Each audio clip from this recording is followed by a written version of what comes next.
안녕하십니까. 여러분 반갑습니다.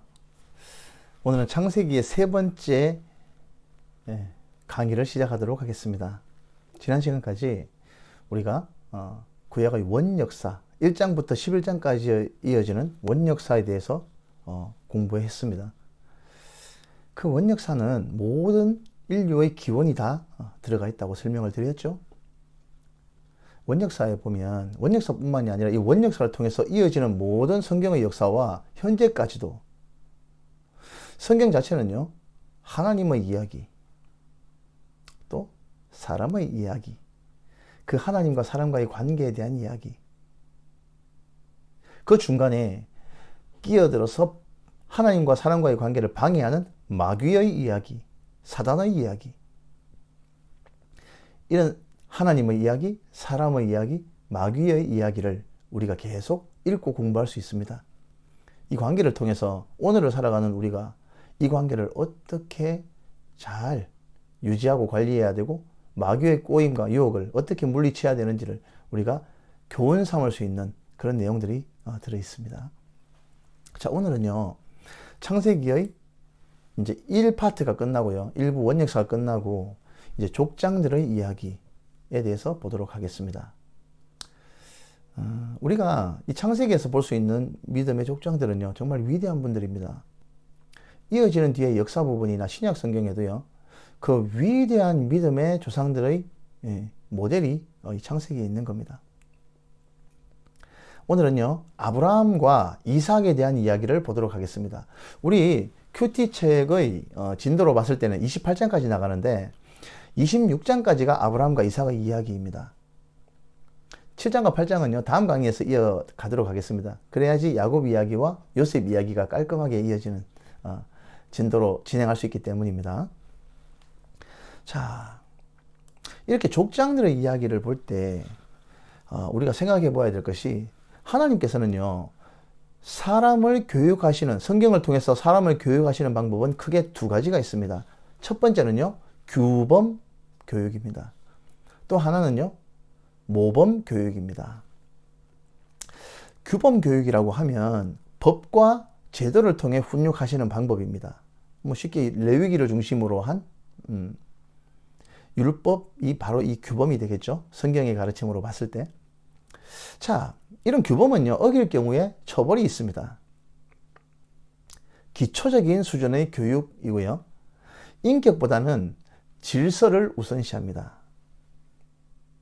반면에 모범 교육은요, 좋은 사례 혹은 나쁜 사례들을 설명해서 이야기로 들려주십니다. 이야기로 들려만 주시지 어떻게 해라라는 얘기가 없어요. 그냥 들려주시는 거예요. 아브라함 얘기 듣고 잘 들었지? 너도 아브라함처럼 해라. 이러면 규범이 되는 거예요. 그런데 하나님은 그런 규범으로 해라 하지 마라 하는 것을 정말 싫어하십니다. 그냥 마음으로 따르는 것을 바라고 원하시지, 하지 마, 이렇게 사람을 대하시는 것을 안 하시는 분이에요. 성경 한번 쭉 보시면 아십니다. 강제하지 않습니다. 이 모범 교육은요, 고차원적이고 인격의 반응을 기대합니다. 이 이야기를 듣고 스스로 느끼고 깨닫는 게 있어야 돼요. 해라, 하지 마라 하는 게 없어요. 주의를 지켜라, 지키지 마라, 예배를 드리라, 드리지 마라. 물론 이것도 이제 율법에 보면은 규정되어 있던 부분도 있겠지만 전체적으로는 하나님이 마음으로 드리는 것을 원합니다. 자, 그리고 다른 것보다 상대의 인격을 우선시합니다. 근데 성경은요, 전체적으로 봤을 때 대부분 규범 교육은 이 5경 안에, 그것도 레위기를 중심으로 좀 나와 있고요, 나머지는 전부 다 모범 교육입니다. 모범 교육. 자, 그 모범 중에서도 복의 근원인 우리 아브라함에 대해서 오늘 보게 될 건데요.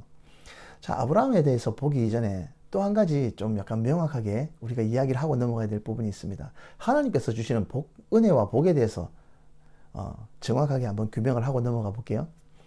여러분, 하나님께서 주시는 것은 크게 은혜와 복이 있죠. 그죠? 은혜와 복은 같습니까? 달라요. 엄연히 구분할 수 있습니다. 은혜란요, 자격과 조건을 따지지 않습니다. 노력하여 얻을 수 있는 게 아니기 때문입니다. 그래서 이건 갚을 방법이 없어요. 은혜는. 드릴 수 있는 것은 다만 감사뿐입니다. 감사. 부모님의 은혜? 우리가 부모님의 은혜를 어떻게 갚습니까? 못 갚습니다. 그냥 감사합니다. 그걸 깨닫고 알게 되면 그냥 감사할 따름이지, 내가 아직 몰라서 그렇지, 크면서 사회를 경험하고 세상의 풍파를 겪게 되면 부모님께서 얼마나 고마우신 일을 하셨는지를 조금씩 깨달아가는 것이 인생 아니겠습니까? 그럴 때 그냥 다만 감사할 뿐입니다. 우리가 어떻게 노력한다고 얻을 수 있는 것도 아니에요.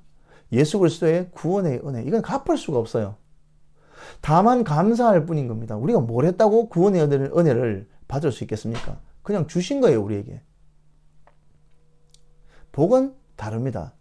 은혜와 복은 달라요, 여러분. 복은요, 복 받을 짓을 해야지 받는 거예요. 복 받을 짓을 해야 받는 건데, 어떻게 하느냐에 따라서 받을 수도 있고 못 받을 수도 있는 겁니다. 이거는 더 받을 수도 있고 덜 받을 수도 있어요. 어떻게 하느냐에 따라서. 그래서 나눔으로 함께 누릴 수 있도록 주시는 것이 이 복인데요. 십자가상의 한편 강도 아시죠? 죽기 직전에 예수님한테 자기 신앙을 고백하면서 구원받았잖아요. 근데 그 사람 은혜는 받았는지 모르겠지만 복은 못 받은 거예요. 그렇죠? 그 짧은 순간에 무슨 복을 받았겠습니까? 복과 은혜는 다릅니다.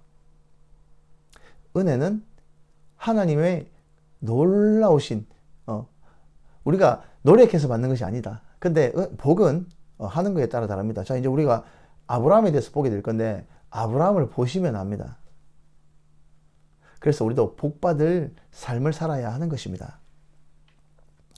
자, 이런 복받은 아브라함은요, 어떻게 복받는 삶을 살 수 있었냐면 아브라함의 가치관을 보면 알아요. 자, 하나님 앞에는요, 세 가지의 관계가 있습니다. 사람과 물질과의 관계가 있고요. 사람에게 관계된 세 가지가. 두 번째는요, 사람과 사람 간의 관계가 있습니다. 세 번째는요, 사람과 하나님과의 관계가 있는 겁니다. 그런데 사람과 물질과의 관계, 이런 관계가 사람과 사람과의 관계와 이해 충돌이 일어날 경우, 부딪힐 경우 이 사람이 무엇을 우선시하는지를 하나님께서 보십니다.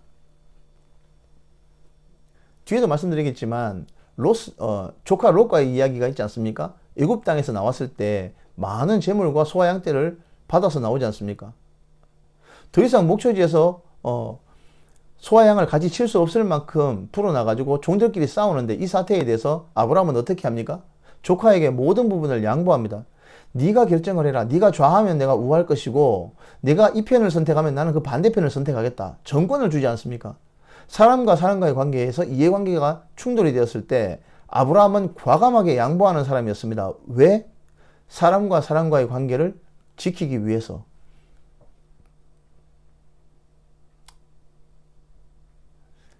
아브라함은 사람과 사람과의 관계, 이 관계가 또한 하나님과 사람과의 관계 사이에 부딪힘이 있을 때 어떻게 했나? 아브라함은요, 고민하지 않고 하나님과 사람과의 관계를 선택했던 사람이에요. 보셨지 않습니까?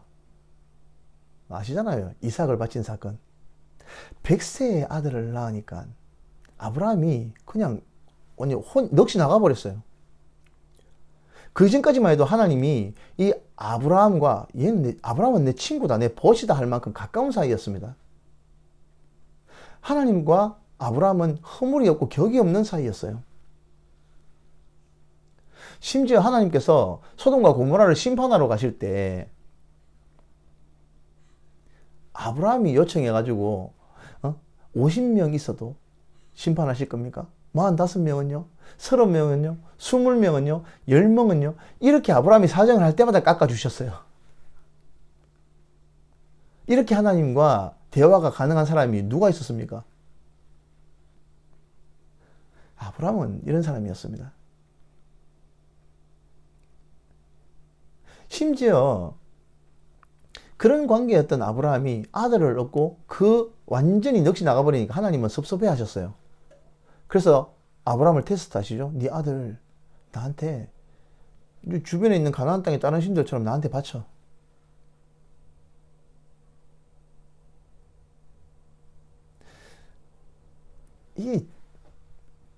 여러분 입장 바꿔놓고 지금 여러분에게 그렇게 하나님께서 요구를 하신다면 어떻겠습니까? 저희 누님이 저한테 얘기하시더라고요. 언제 성경 공부 갔다 와가지고 하나님 우린 잘 믿어야 된다고. 너는 네가 어느 날 하나님께서 오셔가지고 너한테 네 자식을 바치라 그러면 바칠 수 있겠냐고 묻더라고요. 그래서 제가 대답했습니다. 누나야, 하나님 내 같은 사람한테 그런 거 안, 그런 요구 안 하신다. 아들 그 뻔히 하시는데 뭐하러 내 같은 사람한테 그러겠노? 그죠? 예, 하나님은요 아브라함이나 되니까 말씀하신 거예요. 아브라함은 혼이 뺏길 만큼 좋아했던 아들을 이었는데 하나님께서 그렇게 얘기하시니까 성경 말씀에 보면 고민했던 흔적이 없어요. 그 다음날 바로 뗄감하고 지게하고 종들 데리고 바로 출발합니다. 아브라함이요 산에서 아들에게 결박해가지고 칼로 거침없이 얼마나 거침없이 번제물인 아들에게 칼을 내리꽂을 때 하나님이 얼마나 다급하셨으면 두 번이나 불러요. 아브라함아 아브라함아 하면서 스톱 얼마나 급하셨으면. 그리고 말씀하시죠. 네가 백세에 낳은 네 독자도 아끼지 않는구나. 내가 이제야 네가 나를 공경하는 줄 알았다. 이제야 하셨답니다. 이제야.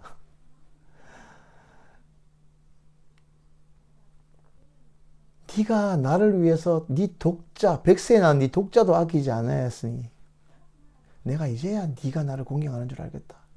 그리고 하나님 어떻게 하십니까? 네가 나를 위해 네 아들을 아끼지 않았지. 나도 너의 믿음을 물려받은 네 후손을 위해서 내 아들을 아끼지 않을 거야. 하나님과 아브라함은요, 하나뿐인 아들을 그렇게 내어주는 사이였습니다. 아브라함 때문에 우리가 얼마나 큰 복을 받았습니까? 아브라함은 이런 사람이었습니다.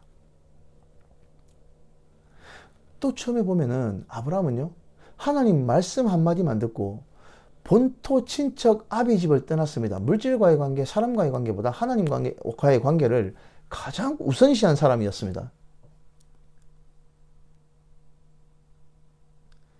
자, 아브라함처럼 우리는 이 관계에 대해서 자기의 가치관이 무엇에 우선순위가 있는지를 스스로 한번 점검해 봐야 합니다. 자, 아브라함이 믿음의 조상이다 라고 말할 수 있는 부분은 바로 우리가 12장에서 볼 수 있는 내용부터 출발합니다. 본토 친척 아비 집을 떠나라. 원래 아브라함의 고향은 하란이거든요. 근데 어렸을 때 하란에서 갈대아 땅의 우르, 갈대아 사람들, 지금 바벨론이죠. 고대 바벨론 땅의 우르 땅으로 아버지와 함께 이사를 갔던 것 같습니다.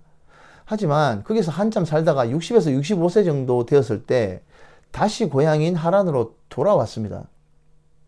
거기에 친척들하고 다 있었거든요. 그렇게 살던 아브라함에게 75세가 된 아브라함에게 하나님께서 임하셔서 말씀을 하시죠. 여호와께서 12장 1절 여호와께서 아브라함에게 이르시되 너는 너의 고향과 친척과 아버지의 집을 떠나 내가 네게 보여줄 땅으로 가라.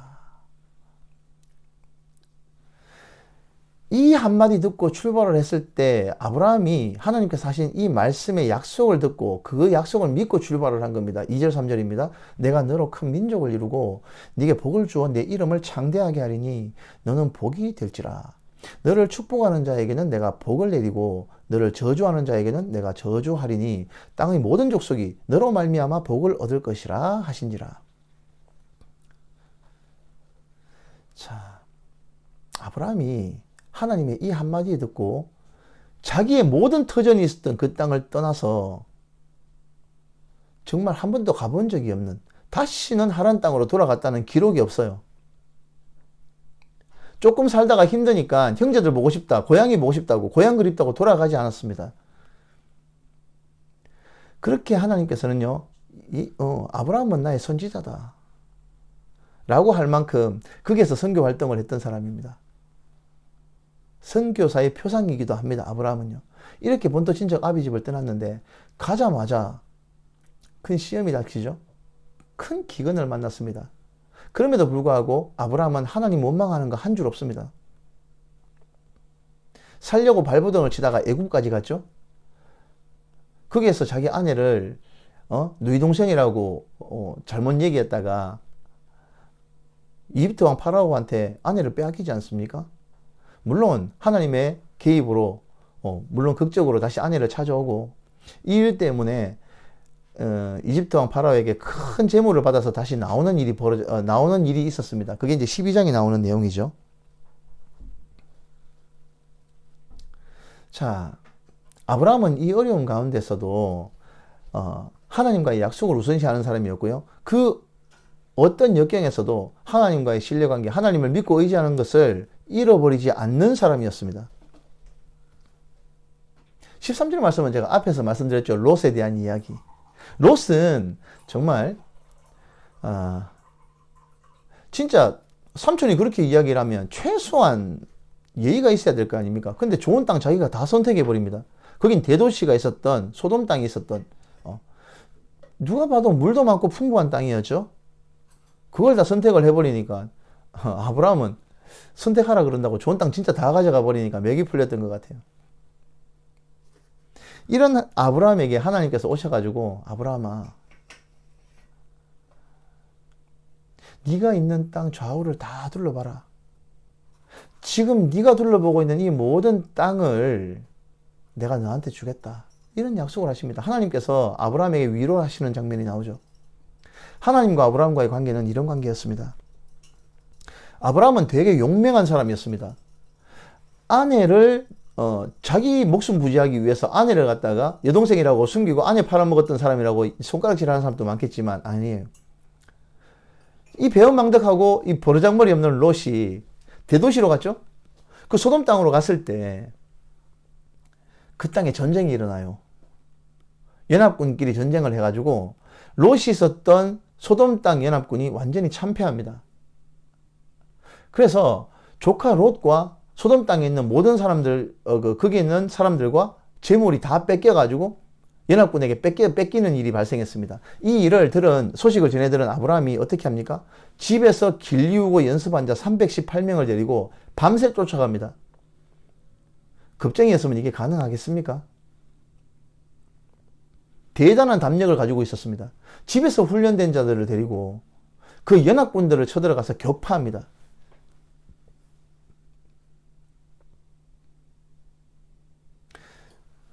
이 과정에서 우리가 볼 수 있는 것이 아브라함은요, 정말 생각이 확고한 사람이었어요. 모든 재산을 가지고 돌아와서 소돔 땅과 이 예루살렘 연합군들이 있는 이쪽으로 돌아와서 다 돌려줍니다. 돌려주니까 소돔 왕이 뭐라고 하냐면 너무 고마우니까 사람들은 우리한테 돌려주고 당신이 찾아온 재물은 다 가지시오 라고 얘기했어요. 이때 아브라함이 뭐라고 말합니까? 아브라함이 지금 뭐라 그러냐면, 한번 보겠습니다. 22절입니다. 아브라함이 소돔 왕에게 이르되 천지의 주제이시여 지극히 높으신 하나님 여호와께 내가 손을 들어 맹세하노니 네 말이 내가 아브라함으로 치부하게 하였다 할까 하여 네게 속한 것은 실 한 오락이나 들매끈 한 가닥이라도 내가 가지지 아니하리라.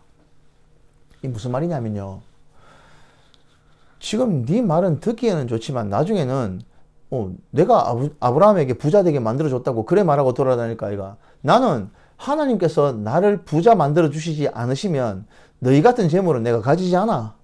안 가질 거야 라고 얘기하는 겁니다. 하나님께서 주시는 것 아니면 내가 부자 되지 않겠다. 진짜 감당하기 힘든 말인 것 같아요. 너무 부끄러워요, 이제 이 얘기 들으면. 그리고요, 저는 이 아브라함 얘기 들을 때마다 항상 드시는 게 너무 살면서 이제 힘들 때가 많잖아요. 특히나 경제적으로 어려움을 당할 때. 이럴 때, 이런 얘기, 아브라함 생각이 항상 나요. 솔직히 힘들 때는 하나님한테 좀, 하나님, 남들은 안 되는데 왜 저한테만 이렇게 경제적으로 어려운 일이 생깁니까? 왜 이렇게 힘든 일이 생깁니까? 환경과 여건이 어려워집니까? 이런 불평이 훅 쏟아 나올 때가 있었거든요. 그런데 이럴 때 아브라함, 지금 이 구절이 나오는 거예요. 아브라함은요, 하나님 말씀 듣고 가나안 땅 하나님 말 듣고 따라갔는데 아무것도 없이 하나님만 믿고 갔는데 처음부터 바로 엄청난 기근이 들었다라고 되어 있어요. 이럴 때는 아브라함은 어떤 생각이었을까? 어떤 마음이었을까? 그리고 그 뒤에를 찾아봤는데 하나님, 저처럼 하나님 원망하는 구절이 한 구절도 안 나오는 거예요. 심지어 자기 아내를 여동생이라고 이해하고 자기 아내가 빼앗기는 일까지 갔는데도 아브라함은 불평 한마디 안 했어요. 아브라함은요, 이런 사람이었기 때문에 하나님께서 조카 롯을 구해오고 아브라함의 그 뒤에 이어지는 이 태도, 살레만 왕 멜기세덱, 하나님의 제사장이었던 이 제사장에게 취한 물건의 10분의 1을 제물로 바쳤던 이런 일들을 아울러서 전체적으로 이때까지 아브라함이 했던 행실을 보시고 하나님께서 15장에 보시면 언약을 세우는 장면이 나옵니다. 나는 너의 지극히 큰 상급이라 라고 얘기하니까 아브라함이 속에 있는 얘기가 한마디 첫 번에 툭 튀어나옵니다. 하나님, 저한테 자식도 안 주셔놓고 저는 자식이 없습니다. 이 얘기부터 합니다. 뜬금없이. 제 후손은 다메섹 엘리에셀, 종입니다. 아브라함의 종입니다. 다메섹 엘리에셀이라고 얘기합니다. 그러니까 하나님이 아니야. 니한테 후사가 태어날 거야. 내가 줄 거야. 밤하늘의 별을 봐봐. 셀 수 있어? 못 세겠지. 내가 네 후손들을 저 밤하늘의 별과 같이 많게 할 거야. 약속을 합니다. 아브라함이 이 말을 믿었다고 합니다.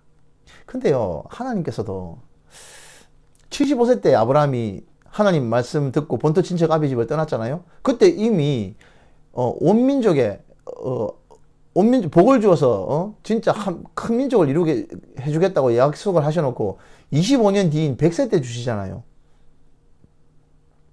좀 빨리 주시지.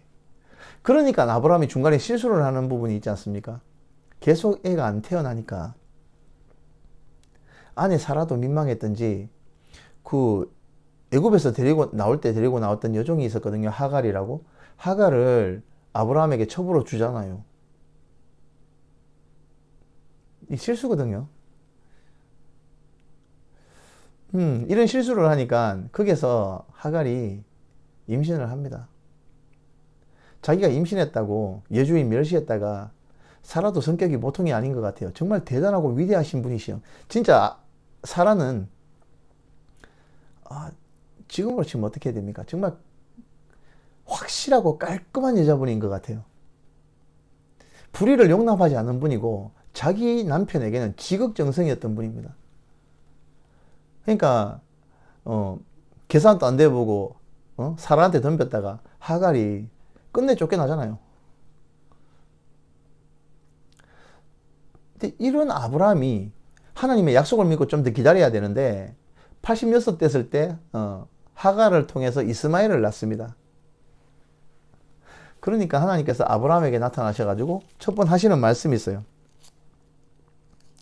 17장 1절에 보시면요.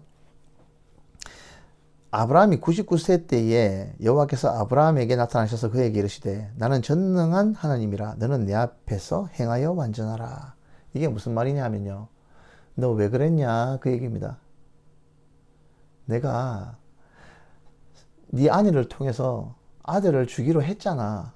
근데 너 왜 하갈을 취해서 이스마엘을 낳았냐? 너 왜 그랬어? 행하여 완전해라. 그리고 하나님께서 이때 이렇게만 섭섭한 부분을 넌지시 얘기하시고 난 다음에 이렇게 얘기합니다. 너 이름 바꾸면 안 되겠다. 아브라함이라고 하지 말고 아브라함, 열국의 아버지라고 이름을 바꾸라. 네 아내도 사레라고 하지 말고 사라라고 이름을 바꾸라. 열국의 어머니. 그리고 내가 지금 확실히 징표를 줄게. 너 지금 돌아가면 남자들은 전부 다 남자의 그 성계 표피를 잘라서 할례를 받아라. 이것이 내가 너하고 지금 한 언약의 징표다.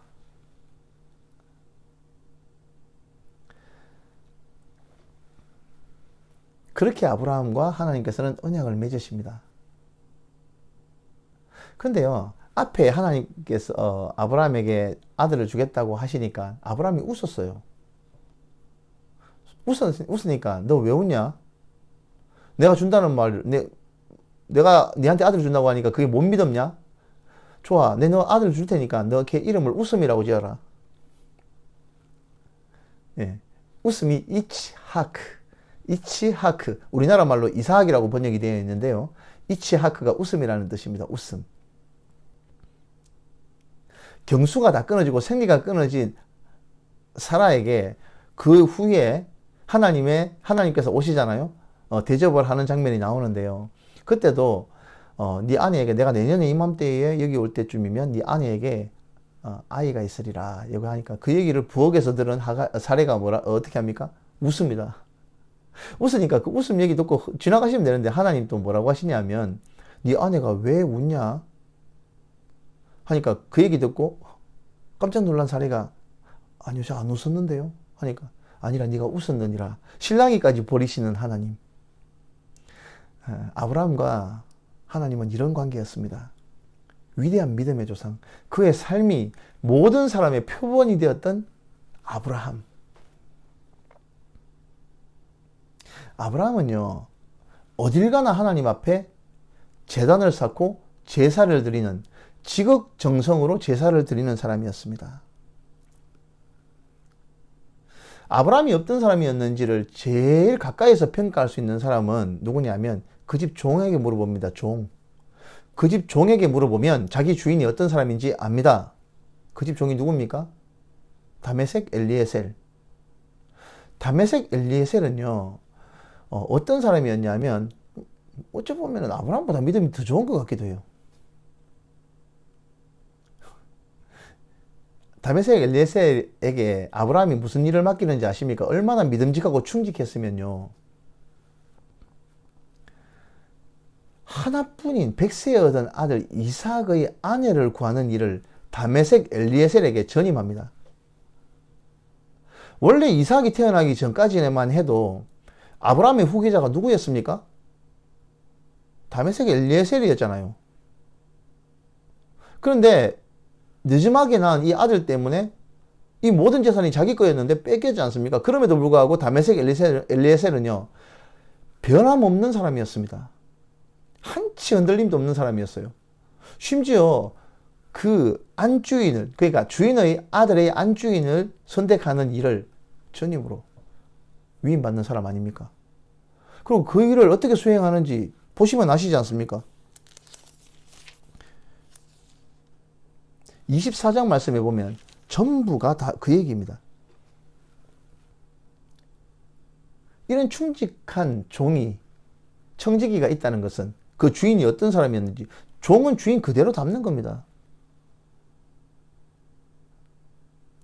제일 우리가 남자가 제일 인정받기 힘든 사람이 누굽니까? 남자가 제일 인정받기 힘든 사람, 아내죠. 아내가 인정했다면 그 사람은 게임 끝난 겁니다. 아브라함의 아내 사례는요, 자기 남편을 대하는 데 있어서 소홀함이 없는 사람이었습니다. 심지어 자기 남편을 부를 때 우리 남편요? 그 양반이라고도 안 했어요. 누가 물어보면요, 우리 주인님 말입니까? 아들이 있겠다고 했을 때 나도 늙었고 우리 주인도 늙었으니 말끝마다 주인입니다. 원어를 봐도요, 남편은 이씨입니다. 이씨라고 하는데 자기 남편을 부를 때 사라에는 꼬박꼬박 아돈, 우리 주인입니다. 아도나이 할 때 아돈이죠. 우리 주인님 합니다. 도대체 어떻게 했길래 아내가 자기 남편에게 이렇게 합니까?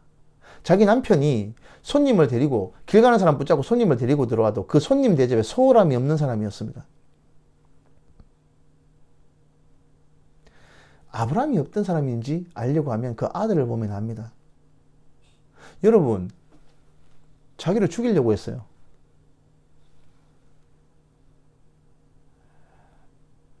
자기를 죽이려고 했던 그때의 나이가, 이삭의 나이가 17살이었다면 아브라함은 117살. 도망가면 잡을 수 있을 것 같습니까? 그런데요, 아버지가 결박을 하고 자기가 재물인 줄 깨달았음에도 불구하고 한치의 반항도 없었어요. 가정교육을 어떻게 받았길래?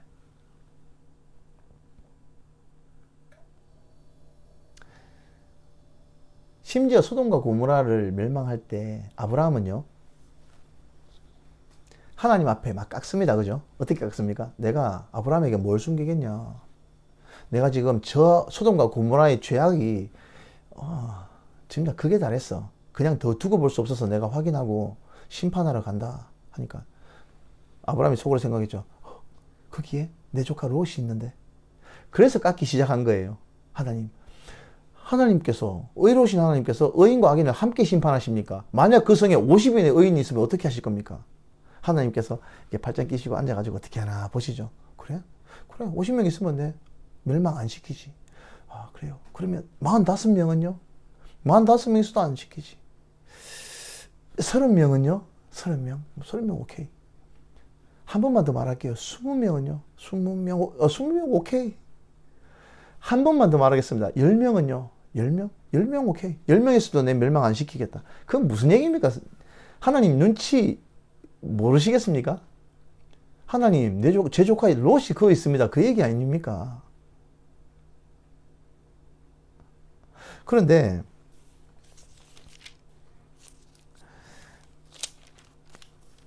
하나님께서 그걸 모르시는지 아닌지 우리가 확인할 방법이 있습니다. 자, 29절 말씀 한번 볼게요. 19장 29절에 보시면요. 소돔과 고모라가 완전히 멸망하고 불이 떨어지고 롯의 가족들을 다 구해내죠. 롯의 딸들의 사위 될 예정이었던 사람들은 장인인 롯의 이야기를 농담으로 여겼다라고 되어 있습니다. 아내는요, 뒤를 돌아보지 말았겠는데 돌아보다가 소금기둥이 되고요. 그렇게 롯과 롯의 두 딸만 살아서 나오게 되었는데요. 그때 롯을 구출할 때 하나님께서 뭐라고 마지막에 언급하시느냐 하면 19장 29절을 한번 보겠습니다. 하나님이 그 지역의 성을 멸하실 때, 곧 롯이 거주하는 성읍을 엎으실 때 하나님이 아브라함을 생각하사 롯을 그 엎으시는 중에서 내보내셨더라. 하나님 눈치 다 챘죠. 그래서 아브라함 하는 거 보신 거예요. 50명, 45명, 40명, 30명 이렇게 얘기할 때도 그 의중이 어디 있는지 하나님께서 아시는 겁니다. 아브라함은 그 삶 자체가 곧 믿음의 표상이었습니다. 자, 믿음의 조상 아브라함 하는데요. 우리가 이 아브라함을 언급할 때 꼭 한 가지 짚고 넘어가야 될 부분이 있습니다. 여러분, 믿음의 조상 하는데 믿음이 뭡니까? 뭐가 믿음입니까? 무엇을 믿음이라고 정의하십니까? 우리가 믿잖아요. 믿으니까 교회를 다니고, 믿으니까 우리가 예배도 드리고, 믿으니까 그리스도인으로 사는 거 아닙니까? 그럼 뭐가 믿음입니까? 믿음을 뭐라고 하십니까? 하나님이 존재한다는 것? 하나님이 계신다는 것? 넓은 의미로는요, 우리가 주일마다 외우는 사도신경을 믿는 것이 믿음입니다, 여러분. 하나님이 존재한다는 것을 믿는 것, 그거는 믿음 아닙니다. 그것은 하나님이 존재한다라는 것을 믿어주는 것, 그거는 믿음이 아닙니다. 그 정도로 믿음이라고 할 수 없습니다. 왜냐하면 하나님이 한 분이신 줄 믿느냐? 잘하는도다 귀신도 믿고 떠드느니라. 믿음이란요, 하나님께서 나를 사랑하신다라는 것을 믿는 거예요. 그래서 내가 하나님을 사랑하는 겁니다. 하나님께서 나를 사랑하고 계시고, 이전에도 사랑하셨고, 지금도 변함없으시고, 앞으로도 그 사랑이 변함없다는 것을 믿는 것이 여러분 믿음입니다. 누가 물어보면 꼭 그렇게 대답하십시오. 여러분, 다시 묻습니다. 여러분 믿습니까? 이럴 때는요, 속에 어떤 질문이 떠야 되면, 그렇지, 하나님 나 사랑하시지, 이렇게 생각하셔야 되는 게 정상이에요. 잊고 있었다가도 믿습니까? 누가 물어보시면요, 그렇지, 하나님 나 사랑하시지, 이 힘든 가운데서도 하나님 나 사랑하시지, 그걸 생각해내고 일깨워내는 겁니다. 믿음의 조상 아브라함을 보면서요, 이런 아브라함은 끝까지 그 하나님께서 자기를 사랑한다는 것을, 자기와 동행하신다는 것을 믿어 의심치 않는 사람이었습니다. 그 어떤 순간에도 하나님을 의심하지 않았던 사람. 그런 믿음의 조상이 아브라함이었습니다. 우리가 아브라함을 지금 이 오늘 본문 말씀, 우리가 지금 이번 주간에 있는 이 본문 말씀을 통해서 읽으면서 그 부분을 캐치할 수 있어야 됩니다. 이렇게 얘기하시면서도 하나님께서는요, 성경 어느 구절에도 자, 들었지? 아브라함처럼 해라? 이런 얘기가 없습니다. 어떻게 하실지는 우리가 결정할 문제입니다. 여러분들이 판단하실 문제라는 얘기입니다. 자, 아브라함에 대한 이야기를 봤고요. 이삭에 대한 내용을 보겠습니다. 이삭은요, 이런 아브라함을 본받아서 그대로 그 삶을 이어갔던 사람입니다. 그래서 이삭에 대한 기록이 별로 없어요. 아브라함처럼 살았던 사람. 중복으로 쓰면 성경책만 두꺼워지잖아요. 아버지가 했던 거 그대로입니다. 심지어 아내를 누이라고 했던 것까지 아버지를 따라해요. 이삭은요, 순종의 삶, 화해의 삶,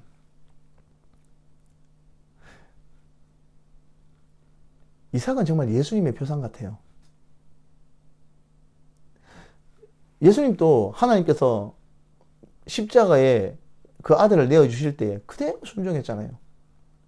틀 깎는 자 앞에서 잠잠한 양처럼 예수님 한마디 변명도 안 하셨잖아요. 이삭도 그랬습니다. 아버지 아브라함이 무슨 이유에서인지 모르겠지만 자기를 죽이려고 할 때도 이삭은 전혀 미동도 하지 않았습니다. 아버지가 하는 일을 결코 반항하거나 항거하지 않았습니다. 예수님처럼. 어딜 가나 다툼과 싸움을 피하는 사람이었습니다. 그랄 목자들이 와서 시비를 겁니다. 왜 시비를 걸었을까요? 그랄 목자들은 가진 건 없었지만 싸움은 잘하는 사람들이었습니다. 그래서 아비멜렉으로부터 떨어져 나와서 이제 양을 치고 있는 이삭이 아버지가 팠던 우물을 다시 팠어요. 그 우물, 그 땅에는요, 지금 우리나라처럼 금수강산이 아니에요. 우물을 땅만 파면은 물이 펑펑 나오는 우리나라 같은 땅이 아니라 우물 하나 파는 것이 정말 생명과도 같은 일이었어요. 볼펜만한 물줄기 하나만 나와도요, 마을이 하나 생기는 그런 동네입니다. 그런데요, 이삭이 아버지가 팠던 우물을 다시 팠습니다. 그때 그랄 목자들이 와서 뺐습니다. 이거 우리 거라고. 아니 무슨 소리냐, 우리가 방금 팠는데. 싸움이 붙고 시비가 붙을 수 있는데 그랄 목자들이 시비를 거는 목적은요, 우물이 아니라 시비가 붙었을 때 죽이고 빼앗는 것이었습니다. 그런데 웬걸? 이삭은요, 그래? 그럼 너 가져. 우리나라 우물하고 다르다고 말씀드렸습니다. 생명 같은 우물이에요. 옮겨서 다시 우물을 팝니다. 그랄 목자들이 다시 따라와서 그 우물 자기 거라고 또 우깁니다. 왜냐하면 그랄 목자들은 애시당초 우물이 목적이 아니라 이삭의 재물과 그 사람들이 목적이었기 때문에. 그런데 이삭은요, 다투지 않고 또 양보합니다.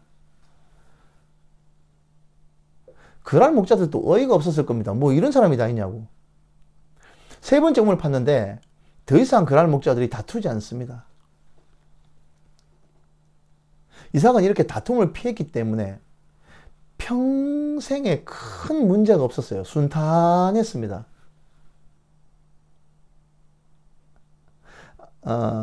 아내와 함께 낳은 두 아들 야곱과 에서 이 두 아들을 낳고 살았는데 평생에 이 이삭은요, 순종과 복종, 화해와 평화의 사람이었습니다. 말씀을 보시면요, 이 이삭에 대한 내용을 보시면 정말 예수님의 표상과 같은 사람입니다. 자, 이렇게 26장까지의 말씀을 같이 나누었습니다. 여러분들, 이 말씀을 통해서 세부적으로 성경을 읽어 나가시면서 여러분들께서 그 교훈을 직접 체험하시기 바랍니다. 아브라함에 대해서 나오는 이 모든 구절들과 문구들이 우리의 모범과 우리의 좋은 본보기가 되기를 바랍니다. 하나님께서 주시고자 하는 이 모범의 그 모든 내용을 하나도 놓치지 않고 잘 깨달을 수 있기를 바랍니다. 그래서 우리의 삶이 아브라함의 삶과 같은, 이삭과 같은 삶이 될 수 있기를 주님의 이름으로 축원합니다. 다음 강의에서는요, 27장, 27장부터 이어지는 야곱의 이야기와 그의 아들 요셉의 이야기까지 창세기가 마무리되는 부분까지 같이 보도록 하겠습니다. 여러분들 긴 시간 듣느라고 수고하셨습니다. 예, 이상 강의를 마치겠습니다. 감사합니다.